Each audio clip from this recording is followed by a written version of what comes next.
안녕하세요. 투자 쉽게 하자 김PB입니다. 그러니까 어제는 시장이 폭락, 그리고 오늘은 시장이 폭등, 이러면서 이제 되게 시장이 변동성이 되게 많이 큰 상황이에요. 그러니까 이제 어제까지만 해도 시장이 너무나 폭락해가지고 막 그냥 어디까지 떨어지나 모를 정도로 미친 듯이 폭락을 하다가, 이거 혹시 저 고등학생 시절 저 아니냐고 누가 그러더라고요. 절대 아닙니다. 저는 좀 더 멋있었어요. 아무튼 이제 급락이 쭉 나왔다가 이제 회복세가 나오고 있으면서 이제 많은 분들이 이제 이거 시장 폭락 끝났나? 이렇게 기대하시는 분들이 많으신 것 같습니다. 그런 분들을 위해서 지금 현재 시장 상황 어떤지, 왜 떨어진 건지, 그 다음에 이제 시장에 긍정적인 소식은 없는지, 이런 것들을 좀 싹 정리해서 브리핑을 해드려볼까 해요. 자, 일단 최근에 유명인들이 전부 다 지금 주식들을 매도치고 있는 걸 확인하실 수 있는데, 엔비디아의 CEO인 젠슨 황이 폭락 직전에 엔비디아 주식 4,430억 원어치를 팔았다. 폭락 직전에 팔았대요. 근데 지금부터 제가 소름 돋는 사실을 하나 말씀드릴 건데, 여러분들이 이거 들어보시고 진짜 이게 음모론적인지 아닌지 여러분들이 한번 잘 판단해보세요. 일단 젠슨 황 엔비디아 최고 경영자가 엔비디아 주식 폭락 직전에 팔아치웠다라고 합니다. 그러니까 이제 한 2달 정도 동안 5억 달러 억원어치, 그러니까 우리나라 돈으로 한 7천억 정도 될 거예요. 이렇게 팔았는데 폭락 직전에 제대로 팔아치운 거예요. 자, 근데 재밌는 사실이 뭔지 아세요? 아마존도 그렇습니다. 아마존 주가가 딱 고점 찍었을 때 있죠. 여기 7월 중순 때. 이때 아마존에 쓰인 제프 베조스의 매도 물량을 보게 되면은 7월 초랑 중순 때 제프 베조스가 물량을 어마어마하게 팔아치웠어요. 얼마나 팔아치웠냐? 2조 3천억 원어치를 팔아치웠습니다. 그리고 엔비디아의 CEO인 젠슨 황도 4천억 원어치 팔았고 2달 동안 지속적으로 팔고 있고 대충 한 7천억들 팔았어요. 7천억 정도. 그 다음에 젠슨 황을 포함한 엔비디아 내부자들이 요 근래 1조 4천억 이상의 엔비디아 지분을 매도를 했습니다. 주가가 딱 고점 찍고 떨어지기 직전에 엔비디아 CEO, 그 다음에 아마존 CEO, 그 다음에 워렌 버핏마저도 딱 고점 찍었을 때 동시에 팔아치웠어요. 이거는 진짜 너도 나도 짜고서 이때 팔자라고 딱 하나 둘 셋 하고 딱 매도 치는 거, 이런 거 아니면은 이렇게 어떻게 짜맞추듯이 이렇게 동시다발적으로 팔 수가 있나요? 참 이게 좀 저는 이게 과연 가능한가? 이게 정말 얘네들끼리 짜지 않고서야 이렇게 동시다발적으로 같은 타이밍에 딱 고점에서 딱 팔아치울 수가 있나? 좀 저는 이런 생각이 드는데, 여러분들 생각이 궁금해서 여러분들 댓글로 한번 남겨주시면 좋겠고요. 최근에 게다가 버핏이 애플의 지분을 갖고 있었던 것 중에 절반을 팔았어요. 아마 제가 알기로는 버핏의 포트폴리오의 40%, 그러니까 즉 투자 비중의 40%를 애플에 거의 몰빵하다시피 투자를 하고 있었다라고 저는 알고 있는데, 그 중에 절반을 팔았으니까 20% 정도 지분을 판 걸 거거든요. 그러면은 그 금액이 어느 정도냐? 대충 100조 원 정도 됩니다. 이 앞서 얘기한 사람들하고는 비교가 안 되는 규모죠. 그러니까 애플의 내부자가 애플을 판 것과 다름이 없는 거예요. 그러면서 월가 기관, 헤지펀드, 그 다음에 알고리즘 매매 프로그램들 전부 다 매도세가 나오면서 최근에 이제 폭락이 만들어졌는데, 사실 오늘 이제 그러니까 어제 미국 증시가 살짝 찍어 눌러지다가 살짝 반등하면서 여전히 낙폭 추세는 그대로지만 약간 하락 추세 속에서 양봉으로 마감을 했어요. 지금도 이제 선물 지수 기준으로는 약간 나스닥이 회복해주고 있는 추세입니다. 그러다 보니까 지금 이제 오늘 코스피부터 해가지고 이제 니케이도 많이 올랐죠. 그러다 보니까 지금 개인 투자자들이 벌써부터 그래 역시 시장은 오를 거였는데, 이렇게 생각하시고 계신 분들이 많다 이겁니다. 근데 왜 그러실 수밖에 없냐면, 지금 이제 데이터를 보게 되면은 연초 이후로 매그니피센트 7, 즉 엔비디아, 메타, 아마존, 테슬라, 애플, 이런 이제 빅테크, 미국에서 가장 잘 나가는 빅테크 7종목들의 트렌드를 보게 되면은 테슬라를 제외하고 나머지 종목들은 연초 이후로 계속 올랐어요. 그래서 아직까지도 하락을 두드려 맞았지만 여전히 아직까지는 플러스라는 거예요. 그래서 많은 개인 투자자들이 아직까지는, 그래도 전 세계 투자자들이 다 지금 빅테크 쪽에 투자를 했기 때문에 그래도 아직은 플러스다, 아직은 수익 중이기 때문에 걱정 없다, 이렇게 생각하시는 분들이 많으신 것 같습니다. 근데 우리가 여기서 좀 염려해야 되는 게 뭐냐면, 조금만 여기서 더 하락하잖아요. 그러면은 손실로 전환되는 개인 투자자분들이 많이 계실 거예요. 여기다 플러스 알파로 기관들의 자금도 있죠. 이미 기관과 헤지펀드 CTA 쪽은 이미 하락의 냄새를 맡고서 7월부터 팔아치우기 시작했었어요. 그러니까 우리보다 한 발 빨랐던 거죠. 근데 지금 개인 투자자들은 아직까지도 이 물량을 오히려 받아내면서 아니야 괜찮아 이렇게 지금 생각하시는 분들이 많다 이겁니다. 근데 일단 모든 지금 유명한 기관들 뿐만 아니라 아마존의 CEO가 아마존 주식을 팔고 엔비디아의 CEO가 엔비디아 주식을 팔고 있는, 이런 내부자들이 팔고 있는 이런 이제 공격적 매도세의 시장 속에서 우리가 과연 낙관적으로만 생각할 수 있겠느냐라는 생각인 거죠. 그래서 여기서 조금만 더 하락하면은 마이너스 전환되는 기관이나 개인들이 추가로 투매로 던질 수도 있어요, 물량을. 그렇기 때문에 어마어마한 폭락세가 나올 수도 있어서 이 부분도 우리가 리스크적인 관점에서 주의해야 될 부분이라고 좀 보여지고요. 조심할 필요가 있는 시장인 것은 우리가 확실한 건 맞다, 이렇게 좀 저는 생각을 합니다. 그래서 나스닥 차트 보게 되면은 나스닥은 파동 관점에서 제가 이거 방송에서도 실시간 방송에서 말씀드렸지만 반등이 나오면 요때 타이밍에 반등이 나왔어야 되는 상황이라고 제가 말씀을 드렸어요. 근데 말아올리지는 못했지만 캔들 차원에서는 어느 정도 시원하게 슈팅은 어느 정도 나온 부분을 회복해주고 반등을 이제 약간 해주고 마무리한 상황인데 파동 끝자락 속 반등해서 지금 이제 올라오고 있잖아요. 이대로 16,800포인트까지 올라와줘서 여기서 주가가 안착을 해야 됩니다. 그래야지 더 갈 수 있는 이런 모멘텀이 만들어질 거라서 16,800포인트 뚫리는지 확인을 해주시고 16,800포인트를 돌파를 실패하게 되면은 주가의 하락세가 굉장히 심하다라는 얘기이기 때문에 추가 하락세가 나올 수도 있어서 16,800포인트를 변곡점 가격대로 딱 잡고 가시면은 아마 매매하시는데 도움이 되실 거예요. 아직까지는 여전히 그럼에도 불구하고 하락세는 아직까지 회복되지는 못했다. 이렇게 좀 봐야 되는 게 맞는 것 같고요. 사실 지금 시장이 주요하게 하락한 이유가 JP모건이나 골드만삭스 이런 이제 투자은행들에서 뭐라고 얘기를 하냐면 지금 미국 경제 침체 때문에 하락하는 거 아니야. 사실 우리 지금 경제왕 김PB 구독자분들은 다 경제 침체, 경제 위기가 와서 어렵다라는 거를 우리가 데이터로 추적해서 다 알고 있어요. 하지만 그럼에도 불구하고 투자은행들은 경제 위기 아니라고 주장을 하고 있죠. 그러면서 뭐라고 얘기를 하냐? 엔캐리 트레이드 자금 때문에 떨어진 거다 이렇게 얘기를 합니다. 근데 JP모건에서 무슨 얘기를 하냐? 굉장히 소름 돋는 얘기를 하고 있어요. 캐리 트레이드 해체, 캐리 트레이드 자금의 청산이 절반만 완료됐다 이렇게 얘기를 합니다. 이게 무슨 얘기예요? 엔화는 여전히 가장 저평가된 통화 중 하나로 남아있기 때문에 캐리 트레이드의 최근 침체는 더 심화될 여지가 있습니다. 최근 시장이 빠진 이유가 캐리 트레이드 자금의 청산 때문인데 그 자금이 아직 절반 정도가 남았다 이런 얘기를 합니다. 그래서 지금 캐리 트레이드 자금이 한 절반 정도 더 털려 나올 물량이 존재한다. 그러니까 지금까지 시장이 이렇게 가파르게 빠진 이유는 엔화 때문인데 그 엔캐리 트레이드 청산이 아직까지 절반밖에 안 이루어졌기 때문에 추가 폭락이 나올 수도 있다 이런 얘기를 하는 거예요. 그럼 엔캐리 트레이드 자금이 뭔가요? 이렇게 이제 궁금하신 분들이 계실 거예요. 왜냐? 최근에 언론사나 유튜버들이 이 얘기를 조금씩 다루고 있거든요. 엔캐리 트레이더는 금리가 낮은 엔화를 차입해서 엔화를 빌린다는 거죠. 엔화를 빌려가지고 고금리나 고수익 자산에 투자해서 수익을 얻는 거래다. 쉽게 좀 풀어서 말씀드리면은 엔화가 이제 일본의 기준금리가 0%였어요. 게다가 엔화가 굉장히 저렴하게 이제 지금 떨어지고 있는 추세였는데 이 저렴한 엔화를 아주 낮은 금리로 빌려가지고 이제 4%대, 뭐 8%대 이자를 주고 있는 국가에 투자를 한다면 어떨까요? 앉아서 몇 퍼센트의 이자를 그냥 그대로 남의 돈을 빌려서 받아먹는 형국이 되잖아요. 그래서 이렇게 이제 이자율이 높은 자산이나 아니면 주식 뭐 이런 쪽에 이제 돈을 빌려서 투자를 해서 수익을 내는 이런 식의 모델을 기관들이 차용을 했다라는 겁니다. 그래서 싼 엔화 자금을 빌려서 많은 자산에 투자를 해와서 이제 수익을 얻는 이런 거래가 바로 이제 엔캐리 트레이드인데 최근 일본의 금리가 올라버리는 일이 발생해요. 금리가 최근에 일본이 금리를 인상했습니다. 그러면서 엔화 가치가 폭등하니까 어떻게 돼요? 더 이상 엔캐리 트레이드를 하는 게 비효율적인 점점 가면 갈수록 이제 남는 게 없어지는 이런 거래가 됩니다. 그러면서 엔화를 빌려서 투자하던 거를 다 청산하는 이런 상황이라는 거예요. 근데 그 자금 규모가 무려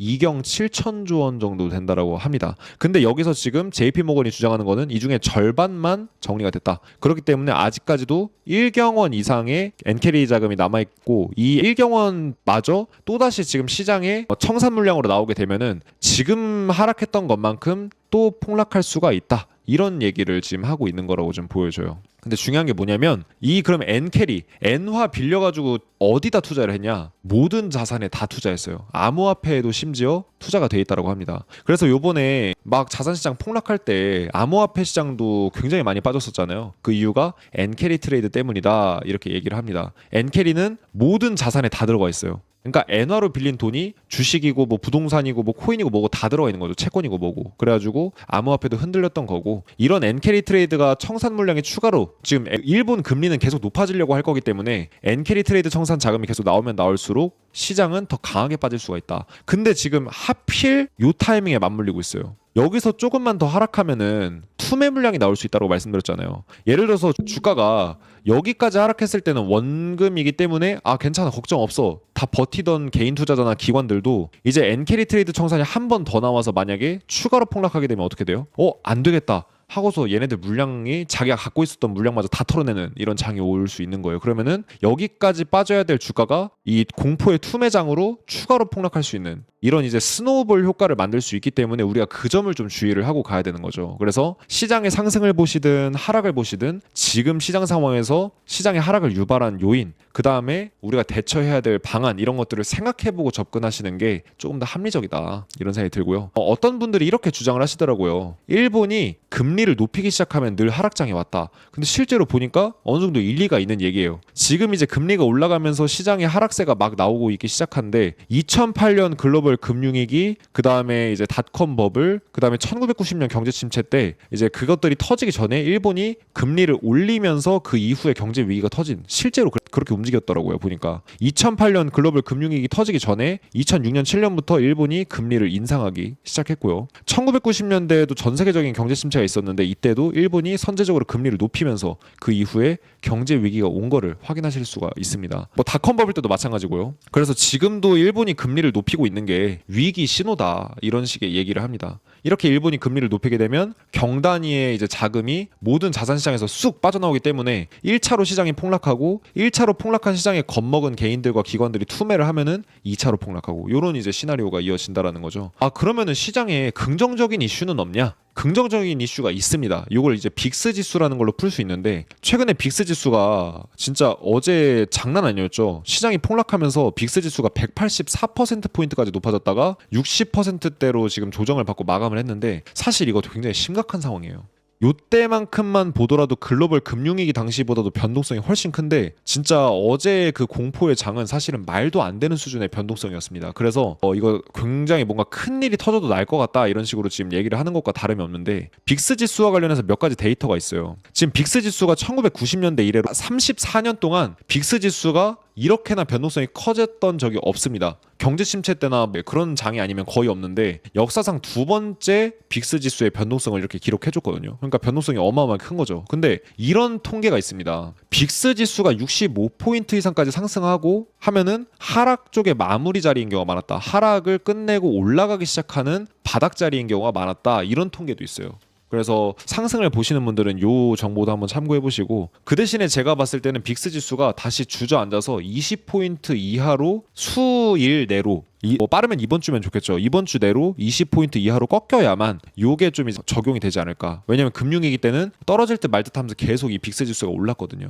그래서 그러면서 시장도 폭락도 나왔기 때문에 빨리 20포인트로 조속히 회복해서 20포인트 부근을 장기적인 평균값을 유지해줘야 되는 이런 상황이지 않나. 왜냐면은 지금까지 뭐 코로나 쇼크 터지지 않고서는 빅스 지수가 이렇게 올랐던 적이 없기 때문에 굉장히 불안정성이 높은 시장이라고 이제 보시면 될 것 같아요. 그 다음에 이제 최근에 니케이 지수, 저 같은 경우에도 이제 공매도를 쳤던 종목인데 니케이 지수의 변동성을 보게 되면은 정말 말도 안 되는 수준이라는 걸 알 수 있어요. 글로벌 금융위기가 터지고 나서 한창 심각할 때 리먼 파산 나고 막 이렇게 가장 심각할 때 수준이 이 정도였고 코로나 쇼크 당시 수준의 쇼크가 이 정도였는데 어제만 요만큼이었어요. 그러니까 제가 봤을 때는 시장의 폭락이 만약에 안 끝났다라고 가정한다면 주가가 이렇게 폭락하잖아요. 지금 막 이렇게 폭락했다가 살짝 회복한 상황인데 이렇게 더 시원하게 망가뜨려지는 상황이 오게 되면은 아마 이 악재가 왜 어디서 터진 건지는 요때 나올 거예요. 그러니까 우리가 악재를 보고서 그제서야 대응하려고 하면 늦기 때문에 분위기가 심상치 않다라는 생각이 들면 일단 현금을 들고 일주일이라도 2주일이라도 이렇게 뭔가 시장을 지켜보는 관망의 시간을 가져보는 것도 나쁘지는 않아요. 왜냐? 내가 아무리 상승을 바라본다고 한들 시장이 정말 뭔가 말도 안 되는 일이 터졌을지 어떻게 합니까? 그렇죠? 금융위기나 이런 것들은 이렇게 터지고 나서 변동성이 터지고 주가가 다 박살나고 나서야 사람들이 그때 알았어요. 아 이거 금융위기였구나. 근데 그때 대응할 수 있나요? 이슈를 보고 대응하려고 하면 늦고 가격이나 어떤 이런 수상한 신호, 시그널들을 보고 대응하는 게 제가 봤을 땐 조금 더 선제적으로 대응할 수 있는 방법이라고 봐요. 그래서 이 부분도 참고해 주시고 이제 빅스 지수 관련해서는 좀 긍정적인 정보가 몇 개 있는데 빅스 지수가 몇 주 동안 상당히 높은 수준을 유지하고 나면 어떤 결과가 벌어지냐 결국은 장기적으로 시장이 오르더라. 그것도 꽤 상당히 높은 수준으로 많이 오르더라. 왜 그런 줄 아시나요? 빅스 지수가 이렇게나 높아졌었던 때가 오면은 시장은 거의 바닥 수준에 가까웠습니다. 그 이후에 시장이 반등하는 이런 이제 모양이 만들어졌는데 지금 빅스 지수가 막 올라갔으니까 그러면 이제 시장에 공포 투매 물량 나올 만큼 다 나왔네 이제 바닥이네 하려면은 빅스 지수가 20포인트 이하로 꺾이는 걸 우리가 확인을 해야지 확실한 바닥이 되지 않을까 이런 생각이 들고요. 그래서 이제 시장의 하락을 보시는 분도 제 방송을 보시고 시장의 상승을 보시는 분도 제 방송을 보십니다. 제가 봤을 때는 하락을 보는 분보다는 상승을 보는 분들이 제 방송을 봤을 때 더 유익하실 거예요. 왜냐? 상승의 관점과 하락의 관점을 동시에 챙겨갈 수 있기 때문에. 그래서 20포인트 다시 도달해 주는지 확인해 주시고, 하지만 그럼에도 불구하고 우리가 조금 약간 우려해서 봐야 될 점은 뭐냐? 자, 잘 보세요. 이 VBIX라는 지표도 있어요. 빅스는 시장의 변동성을 보는 게 이제 빅스 지수예요. 근데 빅스 지수의 변동성을 보는 게 VBIX라고 또 따로 있습니다. 되게 재밌죠? 근데 VBIX 지수가 지금 어디까지 높아졌냐면 지금 70포인트대까지 올라왔거든요. 요 부분까지 올라왔는데 요 부근까지 올라왔었던 부근을 이렇게 쭉 줄을 쳐보면은 시장에 항상 무슨 일이 발생했을 때 빼고는 이렇게나 올라온 적이 없었습니다. 그 바로 직전에는 코로나 쇼크였었거든요. 코로나 쇼크 이후로 이런 역대급 변동성이 없었는데, 그렇다라는 거는 코로나 쇼크 이래로 뭔가 사건이 터질 수 있다, 내지는 터지지 않더라도 만약에 사건이 터지지 않는다라고 하면 지금이 바닥에 근접할 거고, 만약에 사건이 터진다라고 한다면 지금이 하락장의 초입이겠죠. 그럼 여러분들은 선택권이 이제 여러 가지가 있는데, 한 1, 2주만 돈 안 벌어도 좋으니까 현금 보유하고 좀 지켜보자. 코로나 쇼크 때처럼 반짝 끝날 수도 있으니까. 내지는 그냥 몰라. 일단 매수해. 나는 나를 믿어. 상승론, 나는 어차피 상승할 거라고 믿어. 이렇게 상승론을 갖고 계신 분들, 이렇게 이제 여러분들의 사상에 따라서 이렇게 대응하시면 될 것 같고요. 일단 개인 투자자들은 어떻게 대응하고 있냐면 1년 뒤엔 무조건 올라. 강심장 개미들 폭락한 삼성전자 담았다. 이런 기사가 나오고 있습니다. 그러면서 이제 어제 삼성전자가 폭락했다가 오늘 회복을 했는데, 그러면서 이제 누가 매수를 했냐? 외국인하고 기관은 순 매도 치면서 다 이제 팔았다. 근데 이제 외국인과 기관의 매도 물량을 개인이 소화한 이런 형국을 보여줬다. 이렇게 얘기를 합니다. 근데 좀 이제 희망적인 부분은 어떤 게 있냐면은 하루 만에 6% 넘게 폭락한 사례가 총 7번이 있대요. 2010년 이후에. 근데 그 이후 모두 6번 모두, 지금을 제외하고 나머지 6번은 모두 1년 뒤 주가를 보게 되면은 폭락 당일보다 높았대요. 그러니까 딱 바닥 찍고 쭉 올랐다라는 거죠. 근데 이 통계에는 실수가 하나 있는 게 뭐냐면 2010년 이후를 봤기 때문입니다. 2010년 이전에 2008년 글로벌 금융위기에도 과연 그랬을까요? 삼성전자 주가가 하루 만에 6% 폭락한 이후에도 회복됐을까요? 그렇지 않을 겁니다. 시기를 너무 이제 좀 짧게 잡은 것 같고, 제가 봤을 때 한 30년에서 50년 정도의 통계는 있어야 신뢰도가 높아지는데, 그래서 이 부분도 통계가 너무 짧기 때문에 그 부분도 한번 참고해보면 어떨까 싶어요. 제가 봤을 때는 2010년 이후에는 코로나 쇼크 이후로는 뭔가 크게 뚜렷한 하락장은 없었기 때문에, 제가 봤을 때는 상승장이라고 한다면 지금이 바닥일 거고, 하락장이라고 한다면 지금이 하락장 초입이다. 이런 식으로 얘기를 하는 이런 이제 데이터라고 저는 보여져요. 제가 봤을 때는. 근데 우리가 지금 시장을 너무 낙관적으로 보면 안 될 수 있는 이유가 뭐냐면은 전날에 235조 원 정도가 시총이 증발을 했대요. 근데 오늘 86조 원을 회복했대요. 우리나라 증시 기준이겠죠. 근데 235조 원이 증발해버린 상태에서 86조 원이 들어왔다라는 건 아직 여전히 시장에서 증발한 돈이 훨씬 많다라는 거잖아요. 증발한 돈의 절반도 회복을 못했어요. 즉 차트를 보더라도 실제로 지금 여기까지 와 있습니다. 여기서 살짝 반등한 느낌이에요. 그러니까 아직까지 여전히 올라와야 될 이제 구간이 많기 때문에 이거를 폭락장을 탈출했다고 안도할 수 있을까? 오늘 이제 미국 증시가 열리면 이제 분위기가 확실해질 텐데, 이번 뭔가 지금 이제 변동성이 막 이제 평소에 이렇게 시장이 출렁했다라고 한다면 지금 막 이렇게 출렁이고 있잖아요. 그러니까 제가 봤을 때는 폭락이든 급등이든 시원하게 나올 거예요. 계속. 그렇게 되면은 제가 봤을 때는 이제 기간도 굉장히 짧아질 거라고 보는데, 이번 주 안에 이게 하락장 초입인지 아니면은 뭔가 상승의 시작을 알릴 수 있는 이런 하락의 바닥인지, 이런 것들이 어느 정도 단기적인 측면에서라도 이번 주 안에는 확인이 좀 가능할 것 같고, 중장기적 판단 같은 경우에는 이제 좀 미뤄봐야겠지만 일단 이번 주 안에 이 부분이 결론이 어느 정도 나지 않을까, 이런 생각이 들어요. 만약에 바닥이라고 한다면 어떻습니까? 나스닥 지수가 여기서부터 이렇게 쭉 올라오겠죠. 변동성이 큰 시장이기 때문에 제가 말씀드린 것처럼 이날 많이 올라왔잖아요. 근데 올라올 때도 시원하게 올라온다, 이 말씀드렸습니다. 그래서 떨어진 만큼 시원하게 올라와줘야 되는데 일단 16,800포인트 돌파 좀 시도가 필요하고요. 대폭락 주도한 범위 따로 있다? 기사 보니까 무슨 얘기해요? 지금 알고리즘 매매를 얘기를 합니다. 시장이 폭락하기 전부터 제가 알고리즘 매매가 주의해야 된다는 점을 말씀드렸죠. 근데 이제 지금 시장 다 폭락하고 나서야 지금 알고리즘 매매가 원인이었다라는 식으로 얘기를 합니다. 심지어 이제 증권사분이 얘기를 하시는데, 이거를 이제 후순위적으로 확인해야 될 게 아니라 미리 폭락하기 전에 확인했었어야 되잖아요. 저희 경제왕 김PB에서는 미리 폭락 전에 이 부분을 말씀드려 왔다는 걸 꼭 이제 명심해 주시고, 저 같은 경우는 이제 기사가 아니라, 기사는 여러분한테 브리핑을 해드리기 위한 용도로 쓰는 거지 사실은 우리는 데이터를 통해 통해서 시장보다 이제 좀 선제적으로 시장의 흐름을 추적하기 위해서 데이터를 위주로 추적을 하고 있습니다. 그렇기 때문에 뉴스에 나오기 전에 뭔가 발생할 리스크들이나 내용들이나 현재 돌아가는 상황들을 데이터로 추적해드리기 때문에 아마 기사보다 훨씬 더 빨리 정보를 접하실 수 있다, 이렇게 좀 말씀을 드리고, 미국에서 최근에 좀 재밌는 실적 발표가 있었어요. 실적 앞둔 미국 캐터필러 경제 침체 신호 주목 이렇게 나왔는데, 캐터필러는 무슨 회사냐면은 미국의 중장비 업체입니다. 근데 이제 경제가 좋다라는 거는 중장비 쓸 일이 많아져요. 왜 그러냐? 건설도 많이 하고 그다음에 물건을 많이 만드니까 트럭들도 바쁘게 이제 물건을 싣고 열심히 이제 돌아다닙니다. 그러다 보니까 중장비가 매출이 많이 나올 수밖에 없어요. 그래서 캐터필러의 매출 발표를 주목하는 사람들이 많았는데, 결과적으로는 캐터필러의 매출은 감소했습니다. 그래서 어느 정도 긍정적인 부분도 있지만 전반적으로 매출이나 수익이 감소하는 추세로 접어든 거예요. 매출이 늘다가 감소하는 이런 이제 추세로 가고 있는 겁니다. 그래서 경제가 어려워지고 있다라는 약간의 시그널을 이 회사가 주고 있다. 이것도 한번 좀 참고해 보시고요. 지금 이제 금리 동향이 지금 계속해서 실시간으로 바뀌고 있는데, 제가 금리 인하가 왜 시장에 부정적인지에 대해서 설명을 해드렸어요. 지금 아직까지도 많은 분들은 금리가 꺾여야 이제 시장이 상승한다, 이렇게 믿고 계시는 분들이 많은데, 데이터 통해서 이거는 아니라고 말씀을 드렸죠. 금리가 떨어지는데 시장이 올라가는 경우나 금리가 떨어질 때 시장이 떨어지는 경우 어떤 상황에서 벌어지는지 다 이전 영상에서 말씀을 드렸는데, 지금 금리가 시장이 이제 쭉 빠졌을 때는 금리가 0.5%포인트 인하될 가능성, 이제 좀 있으면 한 달 반 뒤에, 즉 9월 18일에 미국에서 연준에서 금리 발표를 할 건데, 0.25% 낮추냐 아니면 0.5% 낮추냐, 요걸 가지고 지금 따지고 있거든요. 근데 원래 어제까지만 해도 시장이 폭락이 나왔을 때는 어땠어요? 이 퍼센테이지가 거의 90%대로 압도적이었다가 지금 시장이 살짝 반등을 하니까 어때요? 이 이제 금리를 빠르게 낮출 가능성이 낮아지고 요게 다시 높아지고 있잖아요. 결국 무슨 얘기예요? 시장이 많이 깨지면 많이 깨질수록 금리를 더 빠르게 인하할 가능성을 채권 투자자들은 높게 보고 있는 겁니다. 여기서 힌트와 답이 다 나와요. 그러니까 결국은 금리가 많이 떨어질 거다, 가파르게 떨어질 거다, 가속화될 거다라는 거는 결국 경제가 더 빠르게 망가질 거기 때문에 금리를 낮춰서 이자율을 낮추고 시장에 부양을 주도한다,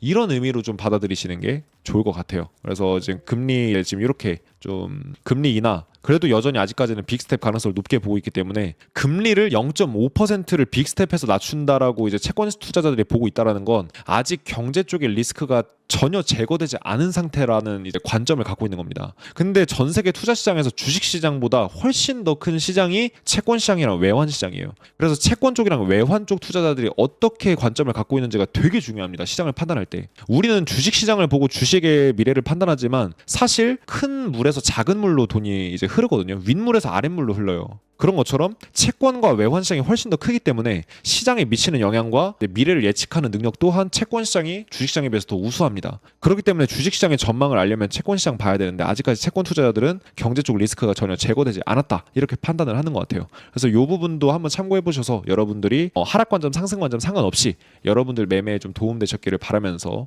계속해서 좋은 정보들 잘 취합해서 계속 브리핑 드려보도록 하겠습니다.